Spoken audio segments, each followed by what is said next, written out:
اپنے اندر شامل کرتی ہے، تو کیا سوال پھر یہ اٹھتا ہے کہ ہم کیا اس ڈیفینیشن کو چینج کر سکتے ہیں، اس کو بدل سکتے ہیں؟ کیونکہ جس مذہبی امور کو آپ شامل کر رہے ہیں قانون سازی میں، وہ تو اپنی جگہ موجود ہے، اس کو آپ نے ضرورت کے اعتبار سے اور آئین میں جو حکم ہے فریڈم آف ریلیجن کا، اس کی وجہ سے آپ نے اس کو شامل کیا ہے۔ تو جب آپ نے اس کو شامل کر لیا ہے ایک ایکٹ کے اندر، تو آپ اب اس کو یہ نہیں کہہ سکتے کہ اب ہم اس کے اندر یہ چیز ہٹائیں گے اور یہ چیز رکھیں گے۔ اب ہمارے یہاں ہندو میرج ایکٹ کے اندر اگر یہ بات ہے کہ 7 پھیرے آگ کے اگنی کے لیے جائیں گے، تو کیا یہ حکومت کہہ سکتی ہے کہ ہم اب اگنی کو بجھا دیتے ہیں اور 7 پھیرے لیے جا سکتے ہیں؟ اس کا تصور ہو سکتا ہے کیا؟ نہیں ہو سکتا ہے۔ اسی طرح سے وقف کے جو امور ہیں اور اس کی جو ڈیفینیشن ہے، اس کا جو ٹرم ہے، وہ ویسے ہی مذہبی طور کے اوپر جیسا کہ ہے ویسا ہی رکھا جا سکتا ہے، اس کو چینج نہیں کیا جا سکتا ہے۔ اور یہ بات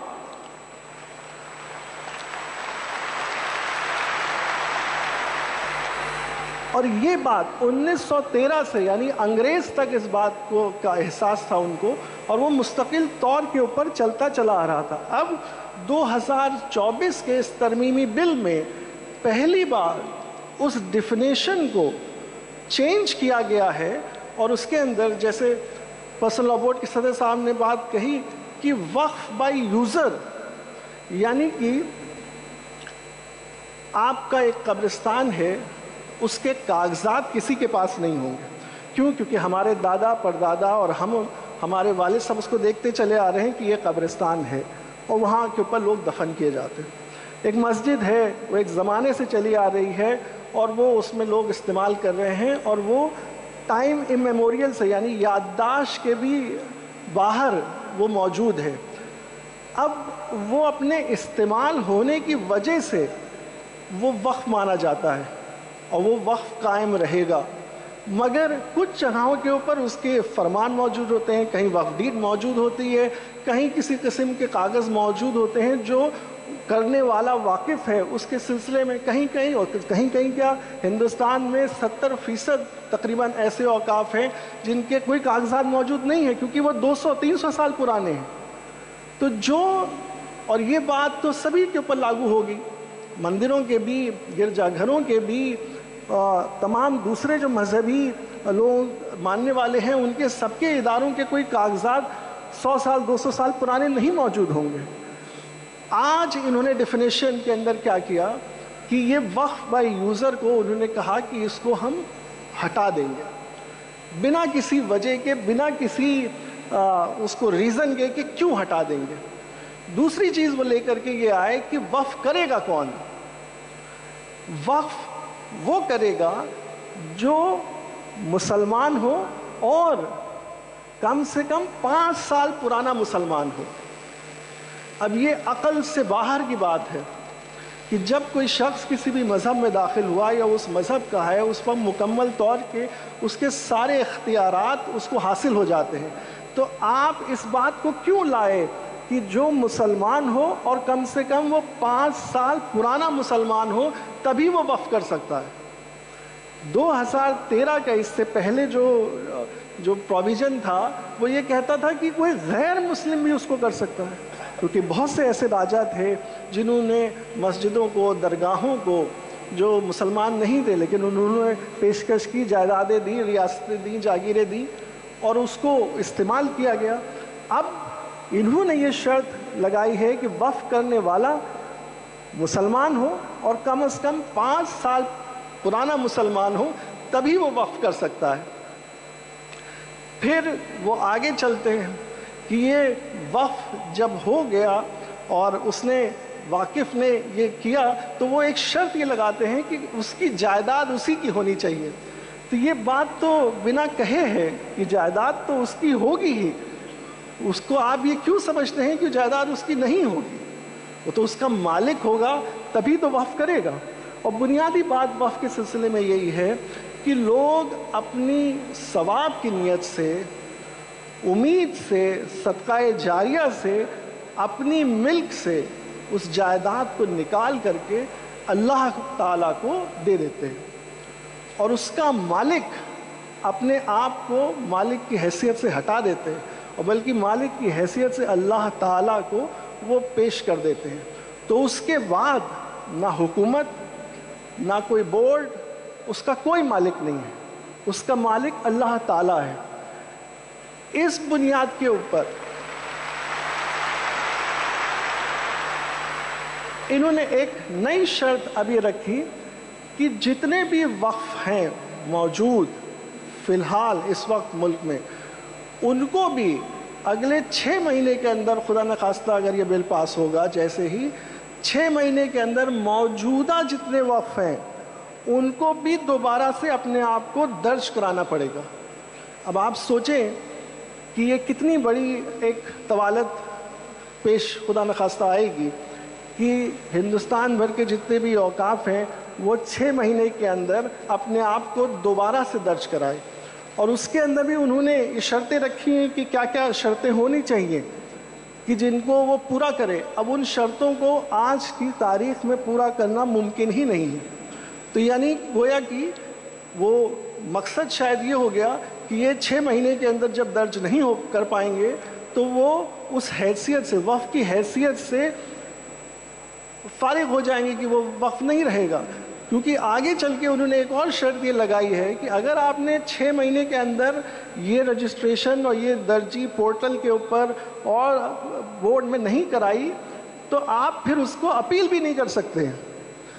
یعنی کہ آپ کو پہلے تو 6 مہینے کے اندر لازم کیا کہ آپ اس کو کریں، اور اگر آپ اس کو نہیں کر پائیں گے تو پھر آپ اس کو اپیل بھی نہیں کرتے۔ جب جیسا میں نے کہا کہ یہاں کے اوپر کوئی کسی کی ذاتی جائیداد نہیں ہے،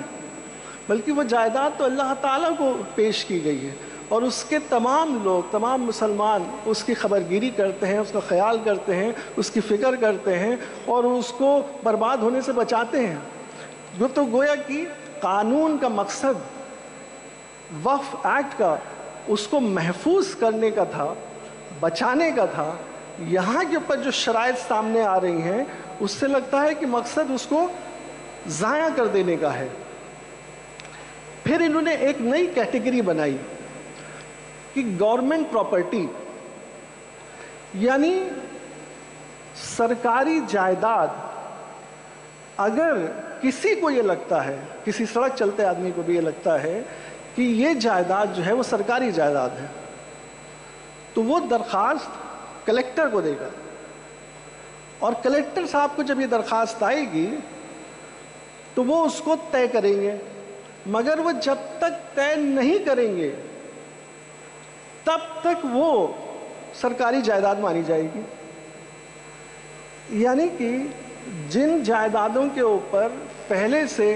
سرکار کا قبضہ ہے اور وہ بطور انکروچر ہے اور اس کو موجود ہے کہ وہ اس کے اوپر قابض ہے، تو وہ کوئی بھی درخواست دے اور کلیکٹر صاحب اس کو اگر ڈکلیئر کر دیں کہ سرکاری جائیداد ہے تو وقف کے زد سے چلی گئی، اور اگر نہیں بھی کریں اور اس کو صرف لیے بیٹھے رہیں، اس پہ کوئی فیصلہ ہی نہ کریں، جب تک چاہیں تو فیصلہ نہ کریں، تو بھی وہ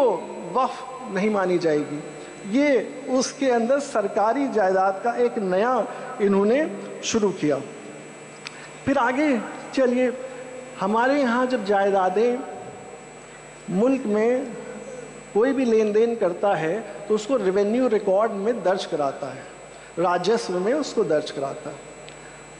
اوقاف کے سلسلے میں ایک خصوصی سروے کا انتظام کیا گیا تھا، یعنی کہ ایک شہر کے اندر کتنی جائیدادیں وقف کی ہیں، اس کے لیے ایک پورے اسٹیٹ میں، پورے صوبے میں ایک کمشنر بنایا جائے گا، اور وہ کمشنر جا کر کے دیکھے گا کہ کہاں کہاں وقف کی جائیدادیں ہیں، اور ان جائیدادوں کو وہ اپنے رجسٹر میں شامل کرے گا۔ تو یعنی کہ اگر وہ جائیداد راجسو میں درج ہے تو اچھی بات ہے، سروے میں بھی آ جائے گی، اگر راجسو میں نہیں ہے تو سروے میں آ جائے گی، اس کی بنیاد پہ گیجٹ ہو جائے گا۔ تو یہ جو امور تھا، یہ جو فنکشن تھا، یہ اسٹیٹ گورنمنٹ کے پاس تھا، اور اسٹیٹ گورنمنٹ اس کمشنر کو اپوائنٹ کرتی تھی اور وہ اس کام کو کرتا تھا۔ انہوں نے اس کو ختم ہی کر دیا، کہ وقف کی وہ شمار کرنے کی پورا جو سلسلہ تھا وہ انہوں نے یہاں سے ہٹا دیا اور اس کی جگہ اس کو کلیکٹر کے سپرد کر دیا کہ کلیکٹر صاحب خود یہ بات دیکھیں گے کہ سروے کریں گے کہ یہاں کتنی جائیدادیں ہیں، اور انہی کو جیسا میں نے پہلے کہا تھا کہ ان کو یہ اختیار ہے کہ ان کو کوئی بھی یہ درخواست دے دے کہ یہ جائیداد سرکاری ہے تو وہ اس کے اوپر فیصلہ کرنے کے بھی ذمہ دار ہیں. تو یعنی کہ وہ یہاں کے اوپر اس کو درج کریں نہ کریں ان کی مرضی ہے، وہاں پہ ان کے پاس درخواست آ جائے اس کو وہ لے کے بیٹھ جائیں تو وہ وقف کی جائیداد نہیں مانی جائے گی، سرکاری جائیداد مانی جائے گی. تو گویا کہ یہ جو سلسلہ شروع ہوا کہ اس کے سروے اس کے رجسٹریشن کے سلسلے میں وہ ایک بہت بڑا ایک جو سپورٹ تھا، ایک بہت بڑا ایک سرکاری اس کے اندر اس کی نشاندہی کے لیے جو پہلو تھا اس کو انہوں نے ختم کر دیا کہ اب سروے نہیں ہوگا. پھر انہوں نے جو اس کی ادارے ہیں وقف کو سنبھالنے کے لیے، یعنی وقف بورڈ اور ٹریبونل، یعنی کہ اگر کسی کو کوئی چیز درج کرانی ہے وقف کے سلسلے میں تو وہ وقف بورڈ جائے گا اور اس کو درج کرا لے گا، اور وقف بورڈ اس میں تحقیق کرے گا اور اس کو درج کر لے گا. کسی کو اس سے شکایت ہے کہ وہ صحیح درج نہیں کیا یا کسی نے یہ کہا کہ درج آپ نے غلط کر لیا ہے تو وہ اس کی شکایت لے کر کے ٹریبونل چلا جائے گا. وقف بورڈ میں بھی جو لوگ ہوتے تھے وہ اس کے جانکار ہوتے تھے، اور وہ کیونکہ یہ ایک مذہبی امور ہے تو اس لیے وہ مسلمان ہوتے تھے کہ اس کو سمجھتے تھے اور اس کی نالج ہوتی تھی. جو ٹریبونل ہوتا تھا یعنی کہ اس کے اندر جو ایڈیشنل ڈسٹرکٹ جج یا جو ضلع جج کے لیول کے لوگ ہوتے تھے اور اس کے اندر بھی مذہبی قانون جانکاری رکھنے والے لوگوں کو شامل کیا جاتا تھا، وہ ٹرائبونل بھی ہوتا تھا. ان کا یہ کہنا ہے کہ یہ جو درج کرنے کا جو سلسلہ ہے ایک تو یہ بورڈ کے پاس سے جا کر کے اب کلیکٹر کے پاس جائے گا، اور یہ جو بورڈ بنا ہے اور جس کے اندر مسلمان ممبر ہوتے ہیں وہ اور چن کے آتے ہیں تو وہ چن کے آنے کا الیکشن کا سلسلہ ختم ہو گیا ہے. اب الیکشن کی ضرورت نہیں ہے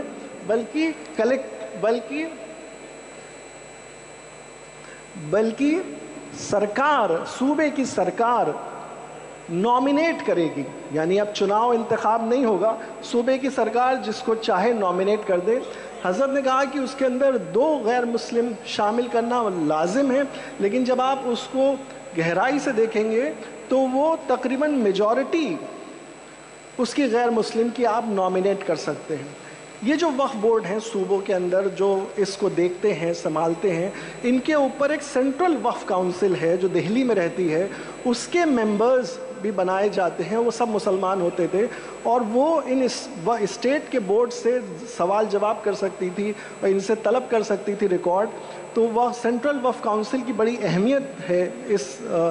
معاملے میں. اس کے بھی ممبرز جو ہیں وہ اب غیر مسلم ہو سکتے ہیں. تو اب بنیادی سوچنے کی بات یہ ہے کہ جب آئین نے ہمیں اپنی مذہبی معاملوں میں آزادی دی ہے،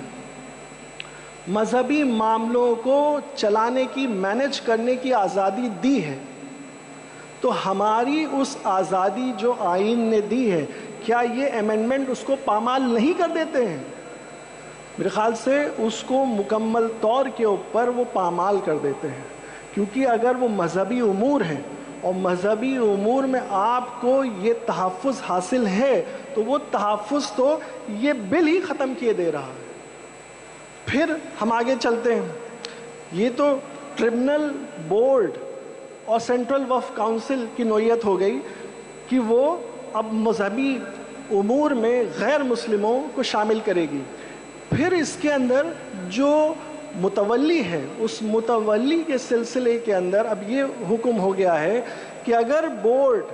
یا کوئی اس کا افسر ان سے کوئی بھی مطالبہ کرے گا اور وہ اس کو پورا نہیں کر سکے گا تو اس کو ہٹایا جا سکتا ہے. یعنی وہ کیا مطالبہ ہوگا، وہ اس کو کیا مانے گا، تو یعنی متولی کی جو پوزیشن ہے وہ بالکل ضبضب ہو گئی ہے. حالانکہ واقف کی منشا اور متولی یہ ہمارے وقف کے امور کے ایسے حصے ہیں جن کے ساتھ چھیڑ چھاڑ کرنا پھر ہماری مذہبی آزادی کے ساتھ چھیڑ چھاڑ کرنا ہے. یہاں کے اوپر 3 ایسے پروویژنز تھے جو مکمل طور کے